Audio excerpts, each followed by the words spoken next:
welcome to this Cyber Snippet where I'm joined by Mark and Marie, and we're going to be talking about cybersecurity with customer services.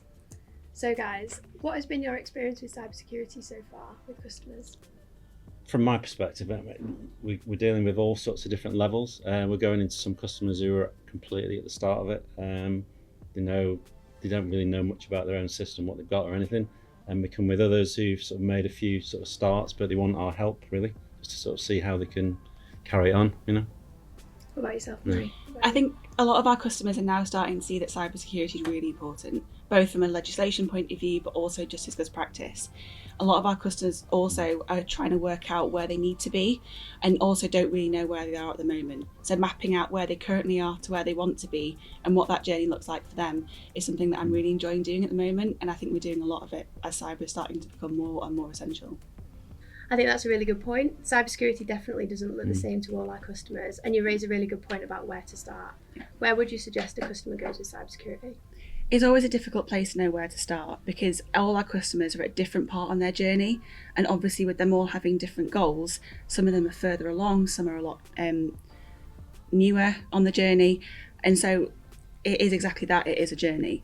So actually looking at potentially an assessment against where you want to be versus where you currently are, be that against a standard like I said, or actually assessment of your assets. So you get a good idea of what you have on site so that you know exactly what you have and therefore how to protect it.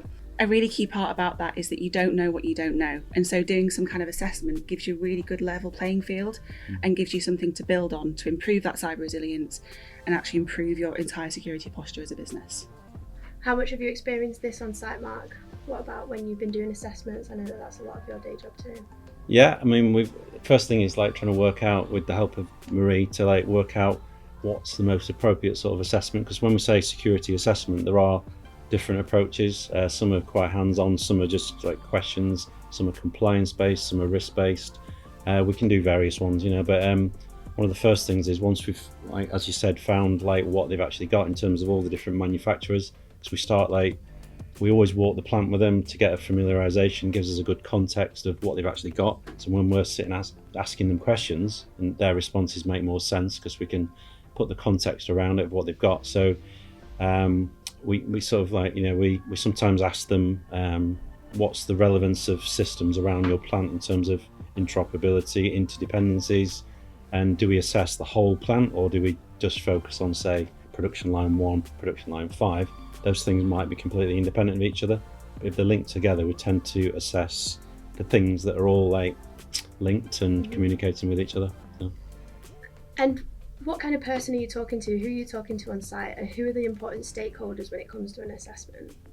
That can be tricky, can't it? Because like we tend to, by default, we've always said we talk to engineers, but actually in this day and age of what we're dealing with, the engineers, the young ones coming through have definitely got some aptitude and keenness to sort of get into cyber, but a lot of this sort of like the older generation of engineers, they're really great at engineering, but when it comes to what they see as more or less IT in an OT environment, they get a bit panicky and they sometimes, and that's where we can come in and help them. But in some companies we've found pockets of expertise in the engineering teams that is actually really great and it helps us, but in others, we say to them, look, can you bring in whoever helps you, like maybe your IT sort of technicians, admins, that sort of help sort of get things like comms networks working, because a lot of it's around effectively computer-based systems or virtualized systems in an OT environment. So it's getting more and more IT-ish, really. So I think as well, on that point as well, the cybersecurity, it's actually a bit of a broader picture, not just around the network. When we talk about good practice for security, it's more about security as a whole. So encompassed into that is things like physical security. So very often we talk to people that manage the sites, or sometimes HR people who look after the training of people and that kind of thing. It's more about the entire security posture as opposed to just the physical aspects of the network as well. Yeah, because it's really important, isn't it, to keep the two in parallel. Some customers might just dive in and think that's technical, get all the system security sorted, and they completely forget the whole like cultural, procedural, the people side of it, don't they? And it's a really important bit that should be done in parallel, but often the technical bit is seen as a bit like a quick win, and like they get a good return. It's like almost like a tangible return, isn't it? Whereas writing policies and procedures is really important, but they see it as a it's not an immediate benefit to them, but it still definitely needs doing. So. Yeah, I think as well it's kind of there's no point investing into a new network to make it top of the range, digital and secure as well, obviously, and then not having the right policies and procedures in place and allowing someone off the street to come in and actually physically plug in and cause damage. So it's about having the balance of both, and therefore we need buy-in from multiple people across the site, not just engineering managers, but also, like I said, site managers, IT, HR. It's kind of a whole story for a whole picture effect. Definitely sounds like a whole spectrum then. I think you've really reiterated the importance of people, processes and technology all being together. Yeah, definitely. So sticking with that technology side, what are the common challenges that you're facing with your customers? A big one, I suppose, is the fact that their environments tend to be changing. They're not always like that static. We've got like an assessment going on a particular day, but literally days later of the following week, you've got like their supply chain coming onto site physically, putting stuff in, modifying things, bringing their PCs on to do their valid work, absolutely valid work. But those, it's almost like another risk that's potentially on the outskirts of their system. It's not like in the plant, but it's almost like a conduit that's like bringing data into your plant, touching things, putting computers on, remote access and so on. And those things need to be addressed as well, and that tends to be grouped in the supply chain issue. Do you really have a control or understanding of security in your supply chain? If not, you need to look at it. So, that's interesting. Yeah. Challenge from yourself, Marie? Anything similar or come something different? I guess a slightly different answer, but very often what I see is that there's this very common view that adding security into a plant or a system makes things more difficult, and it adds challenges in terms of extra steps that someone has to go through to keep these security things in place. So, for example, automatically logging out of a system after 30 minutes, for example, it adds extra steps to have to log back in. But I think understanding the benefits of doing that versus the risk it brings of not doing it, and understanding why these things are important, is a big challenge that we're facing at the moment. So very often it's about getting the people that are actually using these systems and operating them to see the benefits of doing them, and the benefits that adding these extra steps in give them in terms of security posture, and also the risks that they could bring into their business by not doing them as well in the same aspect. I was just going to say, just to add, the plant operators, there's always a risk if you don't involve them from the start. If they just feel like they're being told to do that, they don't really get on board with it. And I think if like the asset owner can somehow involve the operator from an early stage, that operator is a really important person to them. Their eyes and ears on the ground as well. If anything weird going on with your system, get them on board. They'll be more cooperative, and they'll not just like give up on things and just arms folded. They won't complain about things as much if you get them involved.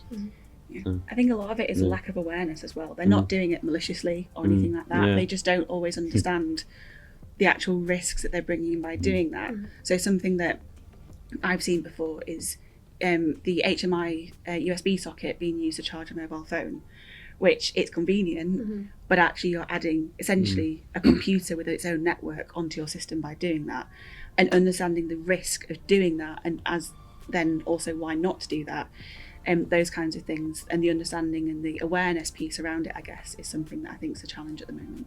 Yeah, that education piece, isn't it? From the whole, like we said earlier, all the people, all the stakeholders is definitely essential here.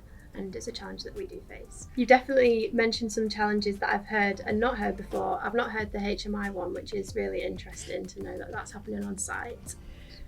Let's look at it from a different angle. How can customer services service these challenges? Mark, you mentioned the importance of knowing what's on site. How can we address this, and how do we address this with CS? So one of the things we do, if a customer's not already done this approach, yes, you've got all the things like objects and things on your network and so on, all these things that are really important to know what you've got, but also what is really like supporting all this, or a foundational thing to understand, is like what's the impact of losing any of those things. Let's say something was compromised or hacked or taken out of service for whatever reason, probably cyber. What does it actually mean to that company? Because some of them, they don't. If you ask I don't know, a manufacturer with 10 production lines, if you lost all 10 production lines, how much would it cost you? And they'll probably will have been asked that before, and they'll have thought that just in terms of physical, electrical downtime. They've not really thought of it from a cyber perspective, but if cyber attacks happen on that plant, it might take out the whole place. It might just affect one line, depends how it's introduced. So what we tend to do is talk about a business impact assessment, and that helps them and us understand, basically wheedle out what are the most impactful things that could happen. What does it mean for your business in a financial way, a legal way, reputational, safety, and all these impacts. So we tend to say, what are your protection goals in terms of, usually it's availability first and then integrity second. In our world of OT, confidentiality comes third normally, because there are cases where there's intellectual property of data in there, but unusual in an OT system. So doing a BAA is one of those. As I said, we do different sorts of assessments. That is one of the early stage sort of things we can offer. So.